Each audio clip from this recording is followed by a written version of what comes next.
Boa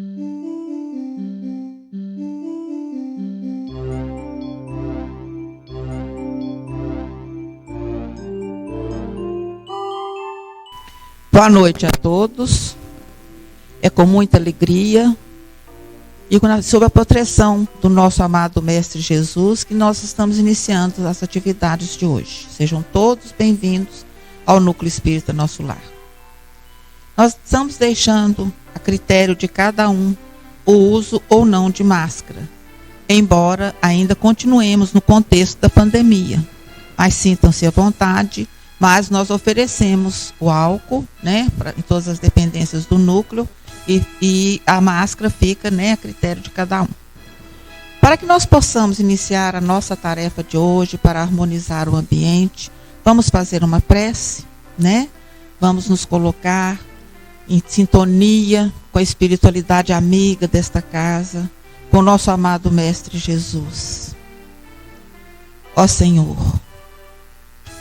graças à tua infinita misericórdia, mais uma vez nos reunimos sob as vossas bênçãos e em vosso nome, na certeza de que se cumpre a promessa que vós nos fizestes, de que onde nos reuníssemos em seu nome, aí vós estarias presentes.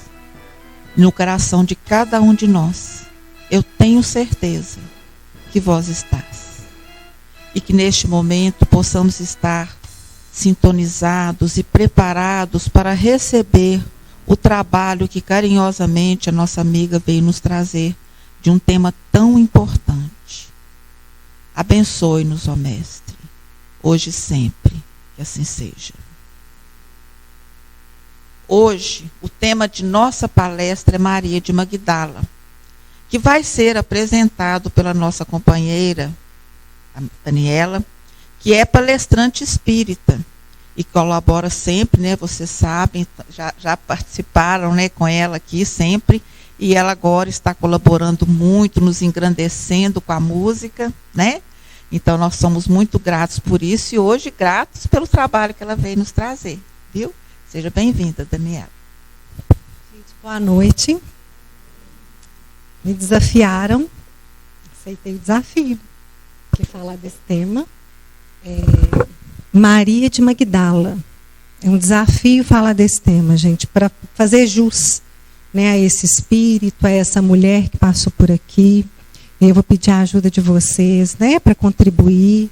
A gente vai tentar contribuir da melhor forma possível, tá? Mas eu acho difícil a gente abarcar tudo que esse espírito trouxe na sua experiência, né? Porque quando a gente pega a vida dos apóstolos, né, e vai estudar, a gente vê que é uma experiência, né? Cada um traz uma experiência de uma situação que a gente precisa aprender a superar, né? E a Maria de Magdala, ela traz uma situação que cada um de nós precisamos aprender com ela a superar.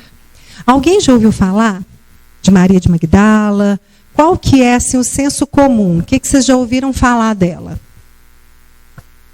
A primeira coisa que vem na cabeça de vocês, pode falar, gente? Pode falar. Eu já sei o que é. Prostituta, pecadora. É ou não é? Alguém pensou outra coisa além disso? E é interessante, né? Porque quando a gente pensa em Maria de Magdala, o que vem na nossa mente é isso, né? É a história da pecadora, é a história da prostituta, da mulher de má vida. E aí eu estava pensando, né? Discutindo com a minha irmã, com os meus amigos, conversando sobre o tema, né? Falar de Maria de Magdala, que não sei o quê. E a gente pensando assim, gente, por que é que a gente fica tão preso no antes, no encontro dela com Jesus? Porque a gente se apega à experiência da Maria de Magdala antes do encontro com Jesus, e não depois. Ninguém fala do depois. E a gente fala da Maria pecadora, que a gente quer consertar, né? Que a gente queria consertar, que a gente queria mudar. E a gente não vê a Maria de Magdala pós encontro com Jesus. Porque, na verdade, pecadores, né? Todas as questões que ela traz, que é o desafio de viver o amor verdadeiro, o amor na sua pureza, o amor na sua intensidade, sem as nossas mazelas atrapalhando, todos nós temos essa experiência da Maria de Magdala dentro da gente. Porque nós somos doentes do amor. Nós somos espíritos doentes do amor, a gente não sabe amar. Né? O nosso amor, ele é atravessado pelas nossas dores, pelas nossas inseguranças, pelas nossas angústias, pelas nossas carências, pelo nosso egoísmo, pelo nosso orgulho. A gente não sabe amar na sua pureza, pela nossa... Às vezes a gente vê o outro muito mais pela aparência, né? A Maria de Magdala, ela era vista pelos homens, na época, pela forma que ela tinha, uma forma muito bonita, de uma mulher muito bonita. Né? E a gente vê que, às vezes, o amor, ele é vivido assim, pela forma. Né? A gente busca o amor na forma do outro. E a gente acha também que vai ser amado pela nossa forma. Como a gente vai se apresentar, como a gente é, né? Por fora, e a gente luta por isso, a gente fica numa luta com isso, né? Para se cuidar, para se arrumar, para não sei o quê.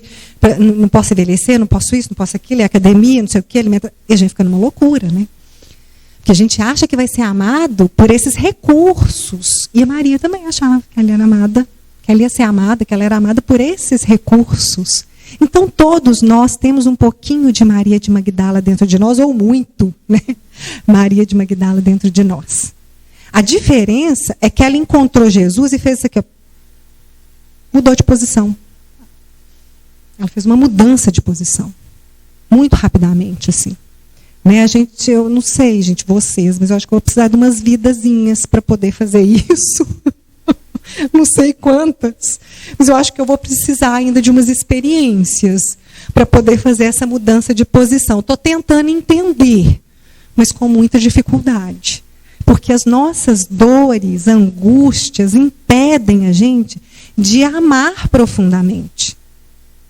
Né? A gente ama com posse, com controle, né? Com raiva, com angústia.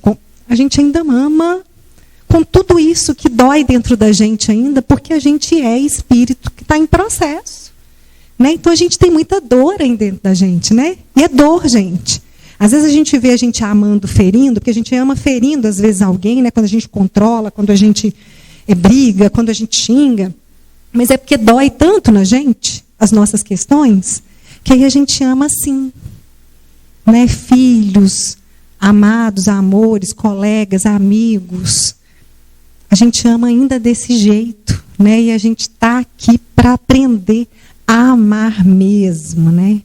Amar de verdade, na sua intensidade. Eu acho que isso é um desafio, porque fica uma coisa assim, então o que eu tenho que fazer, né? Como é que eu vou amar mesmo intensamente? Vamos ver um pouquinho da história da Maria de Magdala? Ela foi chamada de apóstola dos apóstolos pela primeira vez por um teólogo do século III. Eu esqueci o nome dele aqui agora. E ela é apóstola dos apóstolos, porque ela andava com Jesus e seus apóstolos. Ela participou de toda a trajetória de Jesus e dos apóstolos, enquanto ele caminhava ali por aquela região. Ela é citada muitas vezes no Novo Testamento. Só que a gente não pega Maria como referência para a gente estudar, né? Para a gente trazer no nosso dia a dia. Ela, de vez em quando a gente... Né, estuda Maria de Magdala. Por quê? Né? Primeiro, por que ela não escreveu no Novo Testamento? Por que não tem nada escrito dela? Pelo machismo, né? Da época e de hoje também, né? Mas da época. Né? Ela não podia. Ela viveu toda a trajetória de Jesus. Né? Nós, mulheres, somos muito cheias de detalhes. Né? Acredito que ela saberia descrever com muito detalhe, né, essa trajetória dele. Mas ela não escreveu porque uma mulher não era permitida, né? Escrever, e os apóstolos, quando a Maria chegou, né, para poder fazer parte ali daquele apostolado, que ela não é considerada apóstola, né, mas a gente sim, eles acharam aquilo muito estranho. Essa mulher de má vida aqui, como é que Jesus está aceitando isso? Né? Eles ficaram estranhados com isso. A minha referência, gente, é a Bíblia, o livro Boa Nova, do irmão X, né, do Chico Xavier, e o livro também Premissas do Reino, do Divaldo. Né? Então, eu peguei algumas referências dessas 3 obras, tá? Vamos lá, eu que estou com o negócio, né, gente? Eu vou dar uma nota, que isso aqui eu já sei. Magdala, né, gente? Maria de Magdala. Magdala é a cidade onde ela vivia. Por isso que ela era chamada Maria de Magdala. Daniela de Itaúna, né? A Maria de Magdala. E a Maria de Magdala, Magdala, não sei se vocês estão vendo, ficava ali na Galileia. Ali está Nazaré, aí aqui é Samaria, Jerusalém ficava aqui embaixo. Ali tem o lago, né, o mar da Galileia, que é onde Jesus pregava. Então, Jesus pregava muito e passava muito próximo de onde ela vivia. Desde pequena, Maria ouvia falar desse Cristo, desse Rabi, desse homem que viria e que libertaria o povo das suas dores. E ela ouvia falar disso, e aquilo falava ao coração dela.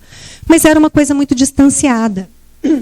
Na história que eu li de Maria, ela era uma mulher, né, uma menina de uma família comum, né, lá da Galileia, só que em algum momento ela se apaixonou por um homem, né, e foi ter uma vivência com ele amorosa, e esse homem a abandonou, né, num bordel.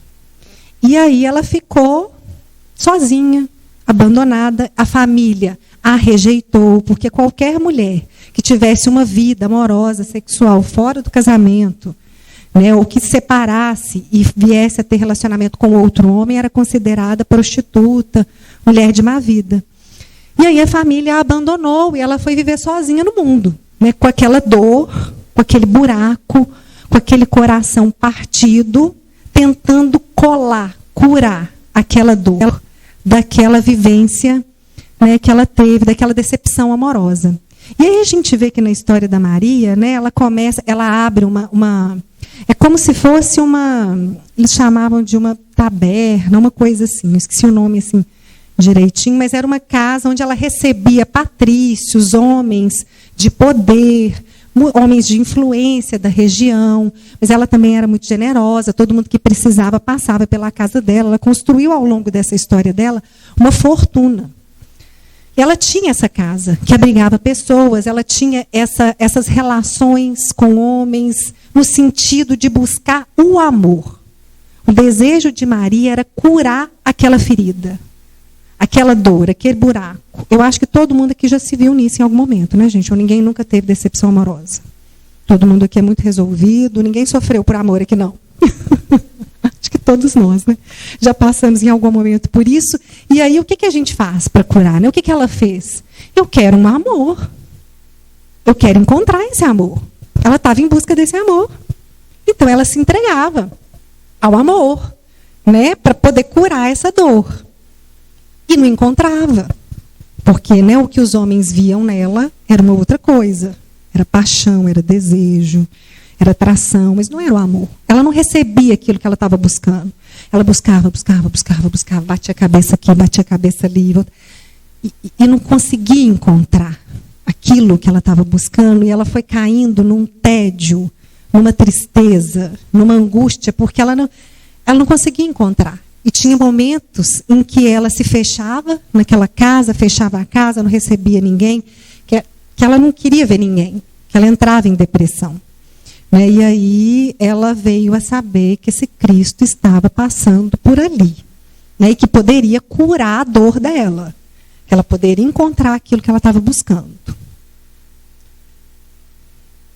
Maria de Magdala ouvira as pregações do Evangelho do Reino, não longe da vila principesca, onde vivia, entregue a prazeres, em companhia de patrícios romanos, e tomara-se de admiração profunda pelo Messias. Isso aqui é do livro Boa Nova, embaixo é da Bíblia. E também algumas mulheres que haviam sido curadas de espíritos malignos e doenças, Maria, chamada Madalena, de quem haviam saído 7 demônios. A gente percebe ali em cima que ela começa a saber que Jesus estava passando por ali. Ela encontra com mendigo, né, da época, que o andarilho, e ele promete para ela que se ele encontrasse esse Jesus, que se ele ficasse sabendo desse Jesus, ele ia avisar para ela. E ele chega um dia na casa dela e fala: esse Jesus está aí. Ele está aí, ele está curando. E aí ela quer encontrar, mas fica muito receosa de como ela seria recebida por aqueles homens que circundavam Jesus. Todos sabiam da vida que ela tinha, se ela seria julgada, se ela seria aceita. Ela ficou muito receosa de procurar. Ela imaginava que talvez ela poderia ser expulsa daquele ambiente, porque ela não se sentia digna de encontrar com esse Jesus. E aí ela encontra, ela tem encontro com Jesus, e quando fala que ele havia, de quem havia saído 7 demônios, é porque ela tinha muitos obsessores em volta dela, que a adoecia. Ela estava doente do afeto, e aí ela atraía esses espíritos, e aí, isso aqui está na Bíblia, tira dela 7 demônios, ou seja, ela se permite começar a curar.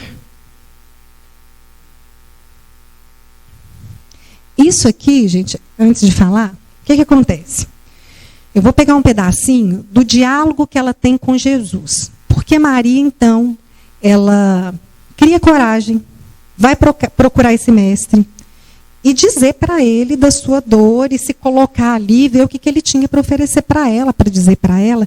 E, na verdade, a Maria, quando ela encontra com Jesus, é a primeira vez que ela se vê olhada por um homem sem ser com olhos de desejo, mas com olhos de um verdadeiro amor. Ela nunca tinha sido olhada daquele jeito. E isso é tão importante, porque a gente se reconhece a partir do olhar do outro. Não é verdade? A gente começa a entender quem a gente é quando alguém olha para a gente e diz quem a gente é e diz da gente. Então, naquele momento, Jesus olha para o espírito de Maria, para a profundidade que ela tinha dentro dela. Porque ela já tinha algo construído até ali, que nem ela sabia, que estava lá escondido. Não foi do nada, né, gente? Maria tem uma história antes dessa, que a gente não conhece. Então, aquele espírito tinha uma série de recursos por dentro, ali dentro dela, mas que não saía, porque ela estava adoecida do amor.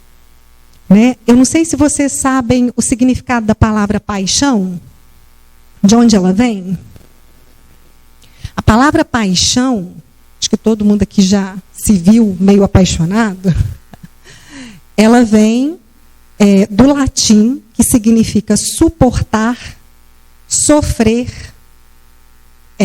perturbação da natureza, doença. A gente nunca imagina que é esse conceito, Mas paixão é isso, Paixão é quando a gente cola num objeto e deixa de se ver, e só vê aquele objeto, e só vê aquela falta, e só vê aquela dor. É quase como se fosse uma dependência. Sabe dependência química? Quando a pessoa só vê aquele objeto de satisfação, de prazer. É isso que é paixão. E ela estava adoecida de paixão. Ela estava doente. Ela estava sofrendo. Ela só via o vazio. Ela não via mais nada. Sabe quando às vezes a gente pensa assim, não, mas ninguém me ama. Ninguém gosta de mim. Não, mas é que a pessoa não me ama, gente. Eu não sou amada. Ninguém gosta de mim, todo mundo me humilha, ninguém me dá atenção. Eu queria tanto ser amada, eu queria tanto amor. Ela estava doente, porque ela não encontrava aquilo que ela estava buscando e ela achava que ela não era nem merecedora de encontrar aquilo que ela estava buscando. E aí ela tem um diálogo com Jesus. Está descrito no livro Boa Nova. Maria levanta os olhos para o céu e regozija-te no caminho, porque escutaste a boa nova do reino e Deus te abençoa as alegrias. Acaso poderias pensar que alguém no mundo estivesse condenado ao pecado eterno? Onde então o amor de nosso Pai? Nunca viste a primavera dar flores sobre uma casa em ruínas? As ruínas são as criaturas humanas, porém as flores são as esperanças em Deus. Sobre todas as falências e desventuras próprias do homem, as bênçãos paternais de Deus descem e chamam. Sentes hoje o novo sol a iluminar-te o destino. Caminha agora sob a luz, porque o amor cobre a multidão dos pecados. Gente, esse diálogo é lindo. E aí, ela vira e fala: no entanto, Senhor, tenho amado e tenho sede de amor. Porque ela entendia que ela estava amando. Eu tenho amado, eu tenho sede de amor, né? Mas eu quero chamar a atenção, porque quem fala isso com ela é Jesus, né? E a gente vê a profundidade do que ele está falando, né? Onde então o amor de nosso Pai? Nunca viste a primavera dar flores sobre uma casa em ruínas? A casa em ruínas somos nós. Nós ainda somos uma casa em ruínas. Isso não é para a gente ficar triste. É para a gente saber a condição que a gente ainda está. A gente ainda está em ruínas. Não tem dia que a gente está desmoronado. Aí chega de tarde, a gente está melhor um tiquinho. Ou tem um dia que a gente está ótimo e no outro dia a gente está péssimo. É porque a gente ainda é casa em ruínas. A gente ainda está se estruturando. Mas numa casa em ruínas é possível dar flores. Mesmo estando em ruínas. A partir das ruínas, através das ruínas. É com as nossas ruínas, que todo mundo sabe qual que é a sua, que a gente vai florescer. É quando a gente olhar para as nossas ruínas, para as nossas dores, que a gente vai conseguir enxergar a flor que é possível dar a partir dali.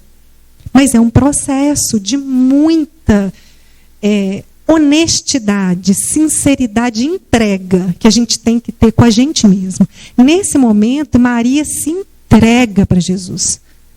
Ela se mostra inteira, sem vergonha, com medo, mas se entrega. A gente fica tentando esconder as nossas ruínas, porque a gente não quer ver, porque é difícil ver, porque dói ver. Mas a gente precisa ver, para que seja possível florescer a partir dessas ruínas.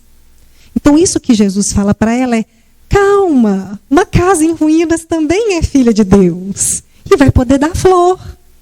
A partir desse amor sofrido, machucado, doído, você vai aprender a amar. Você vai mudar de posição no mundo. E aí, ela, né, tentando entender aquilo tudo, que imagina um encontro com Jesus, hein? Como é que deve ser isso, né? Não dá para saber. Mas ela, naquilo, ela fala: Senhor, tenho amado e tenho sede de amor. A gente, vocês já se viram, mas eu amo tanto, eu gosto tanto das pessoas, mas eu não sou valorizada. Não sou valorizada. Será que a gente ama mesmo? Ou será que o nosso amor é sempre muito condicional, condicionado, né, muito com as nossas ruínas? Eu acho que a gente ama muito a partir das nossas ruínas. E é natural. Né? O que a gente precisa é entender para poder avançar, para poder mudar de posição, né, para poder florescer. E ele fala: vai, Maria, sacrifica-te e ama sempre. Longo é o caminho, difícil a jornada, estreita a porta, mas a fé remove obstáculos. Nada temas, é preciso crer somente. A gente precisa acreditar na gente, que a gente é capaz de florescer a partir de ruínas. Crer na vida, crer em Deus, crer na evolução, crer no avanço, crer em Jesus. Crer que a gente tem um destino melhor, que a gente pode enxergar melhor, que a gente pode ver melhor. Quando estiver muito nublado, a gente para. Eu posso ver melhor. Eu não estou vendo. E se dispor a fazer isso. Que novo amor era aquele apregoado aos pescadores singelos por lábios tão divinos? Que novo amor que é esse? Até ali caminhara ela sobre as rosas rubras do desejo, embriagando-se com o vinho de condenáveis alegrias. No entanto, seu coração estava sequioso e em desalento. Jovem e formosa, emancipara-se dos preconceitos férreos de sua raça. Sua beleza lhe escravizara aos caprichos de mulher os mais ardentes admiradores, mas seu espírito tinha fome de amor. O profeta Nazareno havia plantado em sua alma novos pensamentos. Depois que lhe ouvira a palavra, observou que as facilidades da vida lhe traziam agora um tédio mortal ao espírito sensível. As músicas voluptuosas não encontravam eco em seu íntimo. Os enfeites romanos de sua habitação se tornaram áridos e tristes. Maria chorou longamente, embora não compreendesse ainda o que pleiteava o profeta desconhecido. Entretanto, seu convite amoroso parecia ressoar-lhe nas fibras mais sensíveis de mulher. Jesus chamava os homens para uma vida nova. Então, ele desperta nela os mais profundos sentimentos e vontades e anseios, e esperanças e crenças. E a partir daquele momento, Maria faz o que é difícil ainda para a gente fazer. Ela muda de posição na vida. Ela usa daquela sede de amor para amar. Ela começa a perceber que ela não precisa ficar mais na posição daquela que fica queixando e buscando, eu quero amor, eu quero ser amada, eu quero... Não, eu posso amar. Eu posso amar. Sacrifica-te e ama sempre. Se eu amar, eu vou conseguir produzir e direcionar essa energia que está aqui dentro, que eu não sei o que fazer com ela. Não adiantava Cristo dizer para ela assim, larga essa vida, minha filha pecadora, não faz isso não, que é o que a gente faria, né? O que você está fazendo, minha filha? Não acredito, né? A gente ia acabar com a Maria. Dar um xingo na Maria. Não, ele simplesmente não fala nada com ela, não julga, não diz que ela está errada, que ela está certa, só diz para ela, usa isso que você tem, esse recurso que você tem, e ama, doa, sacrifica, vai ao encontro. Você tem recurso, você tem um potencial divino em você, usa isso. E é isso, porque a gente não tira da gente algo que a gente tem. Não tinha como ele tirar aquilo da Maria. Ele tinha que fazer com que ela mudasse de posição e visse aquilo de um outro jeito. E conseguisse enxergar os próprios recursos e entender que ela tinha valor. Porque o que todo mundo falava para ela é, eu te desejo, mas você não tem valor. Você pode ser sacrificada, você pode ser apedrejada, você pode ser julgada, mas ele mostra para ela assim, não, você tem valor. O seu valor é importante nesse mundo. Você pode doar para quem não tem, para os excluídos, para os abandonados do mundo. Você tem muito recurso, Maria. E ele vê nela o que ninguém vê. E ela começa a ver também.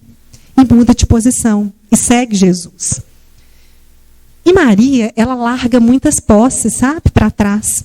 Porque ela era uma mulher de posses. E é bacana, gente, que o evangelho é cheio de mulheres com posses, né? E mulheres sem posses que participam dessa caminhada com Jesus e financiam o projeto de Jesus.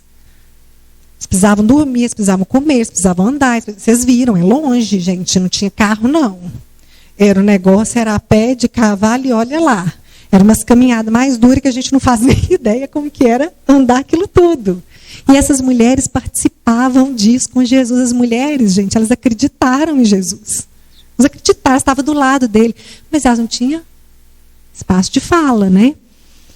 De ser apóstola.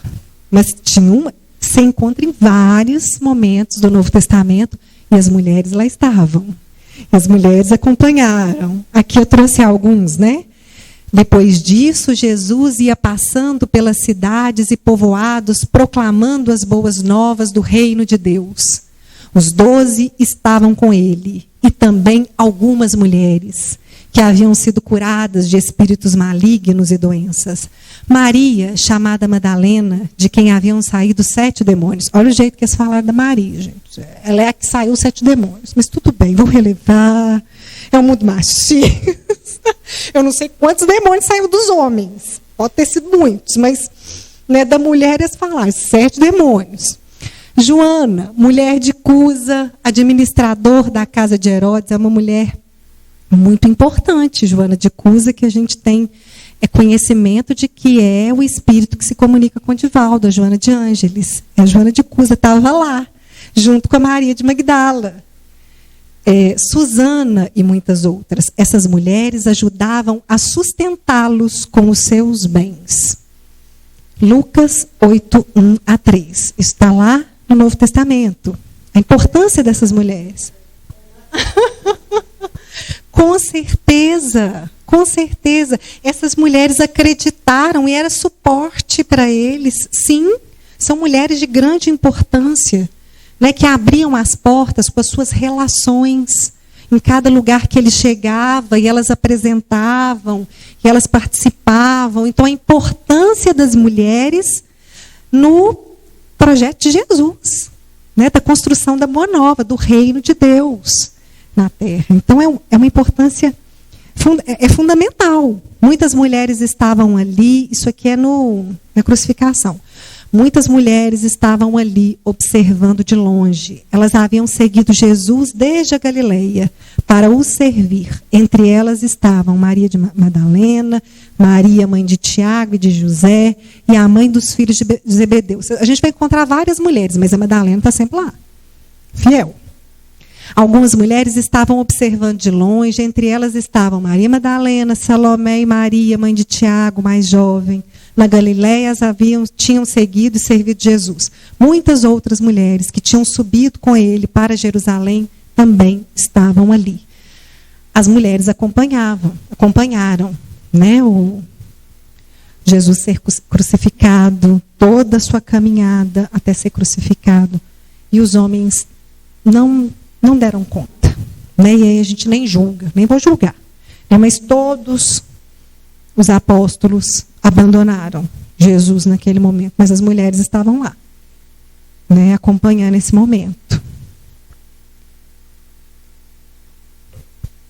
E junto à cruz, eu não sei se vocês já assistiram aquele filme Paixão de Cristo, mas é um filme tão difícil de assistir, né? É muito difícil, porque é muito doloroso ver, né, o que fizemos com Cristo, né? Mas e junto à cruz estavam a mãe de Jesus e a irmã dela, e Maria, mulher de Clopas, e Maria Madalena. Vendo Jesus, sua mãe, e junto a ela o discípulo amado disse: mulher, eis aí teu filho. Depois disse ao discípulo: eis aí tua mãe. Dessa hora em diante, o discípulo tomou para sua casa. Era João. João é o único que estava lá, com a mãe de Jesus. Mas Maria de Madalena, ela está em todas. Ah, gente, ela participou do negócio. Faltava só ter ela para escrever alguma coisa, que eu ainda não procurei isso, não. Tem um Evangelho de Maria de Madalena, que eu não sei, que eu não li, que eu não sei direito o autor, mas ainda vou ter, né, o prazer nessa leitura. Eles lhe perguntaram: mulher, por que você está chorando? Isso aí foi depois que Jesus foi crucificado. Levaram embora o meu Senhor, respondeu ela, e não sei onde o puseram. Nisso ela se voltou e viu Jesus ali, em pé, mas não o reconheceu. Disse ele: mulher, por que está chorando? Quem você está procurando? Pensando que fosse o jardineiro, ela disse: se o Senhor o levou embora, diga-me onde o colocou e eu o levarei. Jesus lhe disse: Maria. Então, voltando-se para ele, Maria exclamou em aramaico: Rabone. Gente, Maria de Madalena foi a primeira pessoa a ver Jesus ressuscitado. Depois que ele desencarna, foi a primeira. Quando ela tem esse diálogo com Jesus, ela pergunta para ele: mas e quando o Senhor se for? quando você não estiver mais aqui, né? O Senhor não estiver mais aqui, ele vai dizer, mas eu vou sempre estar aqui. Eu vou encontrar com você. Né? E a primeira pessoa que ele aparece é para ela. Tem tanta coisa, tem tanto simbolismo nesse ato, porque não é por acaso, né, gente? A gente está falando de Jesus, né? Um espírito muito evoluído. Ele ia escolher para quem que ele quer aparecer primeiro, né? Primeiro que Maria acompanha toda a crucificação, o enterro, ela vai lá, vê a pedra fechando, e no outro dia de manhã, com muita saudade do Cristo, daquele mestre que amou ela de um jeito que ela nunca tinha sido amada, ela vai ver se está tudo certo, e vê a pedra aberta, chega lá, não vê o corpo de Jesus, fica desesperada, e aí aparece esse diálogo. Né, onde, isso aqui está na Bíblia também, tá, gente? Eu esqueci de colocar aqui onde que está, mas encontrei lá. E ela chega lá e vê, né, e vê aberto, não vê o corpo, fica desesperada, fica chorando, e de repente, quem que aparece? Jesus. Primeira pessoa que o vê. Ela corre para contar para os discípulos. O que que eles fazem? O que que eles fazem? Não acreditam, ignoram. É uma mulher que está falando. Era Maria. Eles não acreditam. Mas a Maria, mãe de Jesus, fala, minha filha, o que que você viu? Me conta. E ela vai e conta que viu Jesus. Né? Que ele está vivo, ele não morreu. Ele falou que não ia abandonar a gente, ele não abandonou. Ele está aqui. Né? E a importância dele aparecer para essa mulher, né?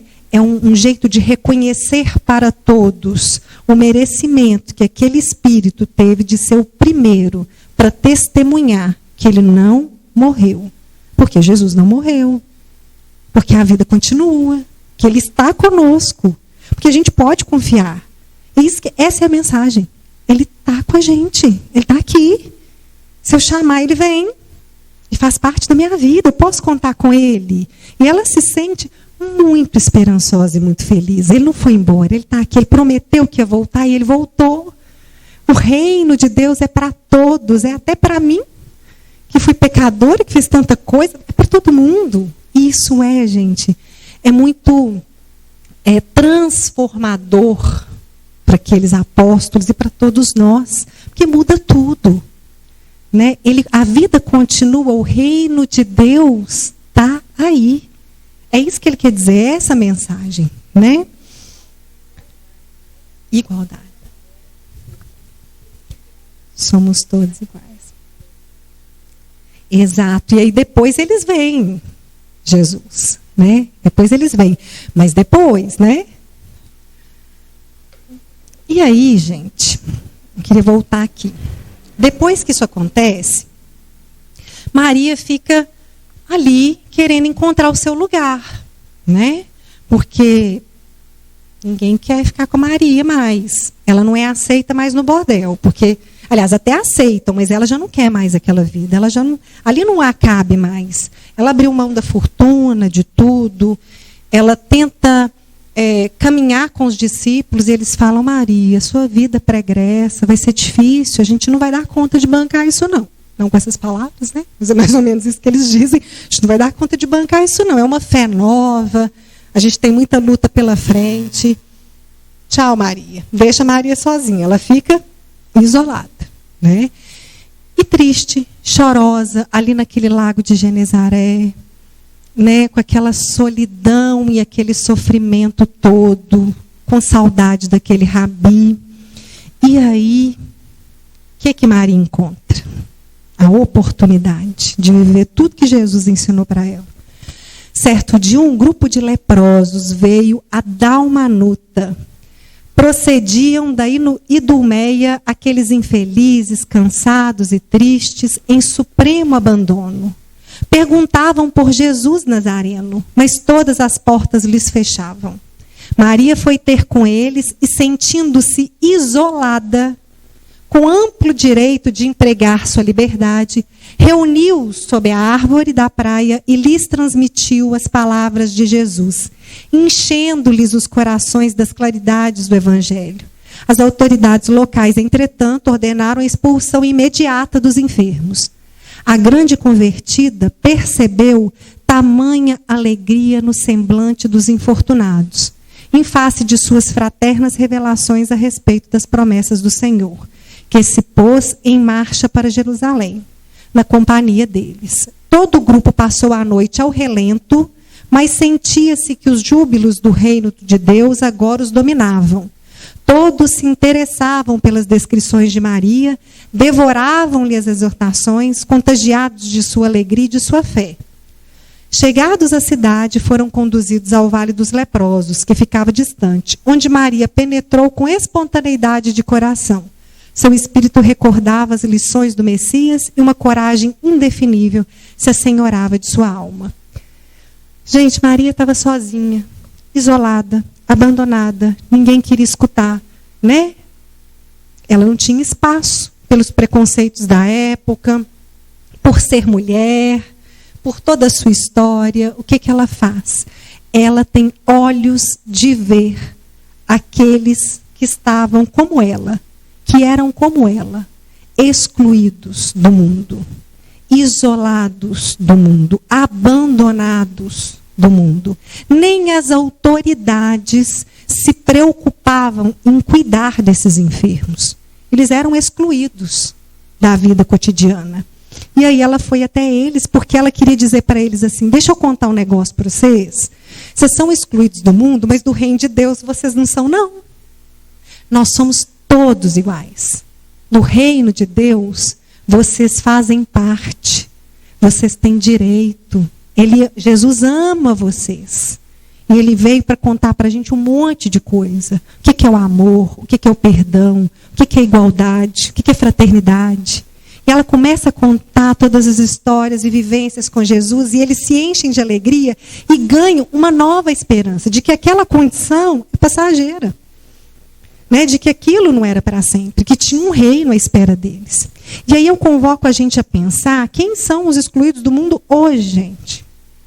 Quem são? Quem vocês acham que são? Porque nós temos os excluídos do mundo hoje, na nossa vida cotidiana. Os viciados, os dependentes químicos, né? Sim. Quem mais, gente? Alcoólatras. Quem que falou? Homossexuais, né?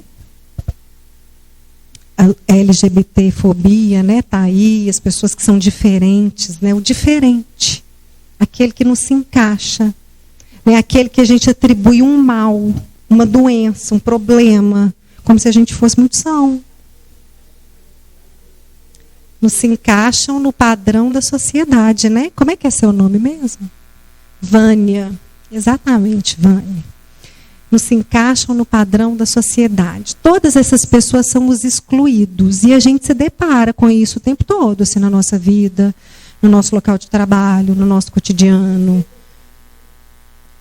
Às vezes a gente mesmo se sente excluído. Sim. E aí, quando a gente se sente excluído, como a Maria se sentiu excluída, o que a gente vai fazer? Porque ela também se sentia. Porque a gente pode se sentir mesmo. Mas aí o que a gente faz? O que Jesus nos convocou a fazer, Vânia? O que ele convocou a Maria a fazer?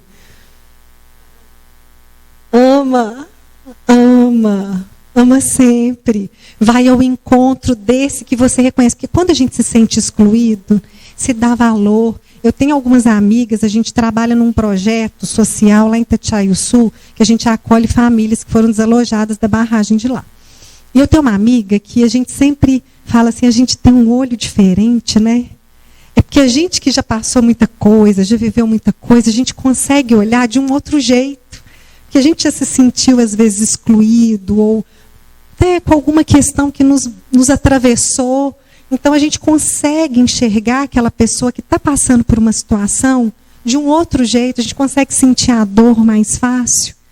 Né? E aí a gente está mais do lado, né? Escuta mais, dá mais a mão, tem um olhar mais atento. Eu acho que é isso, gente.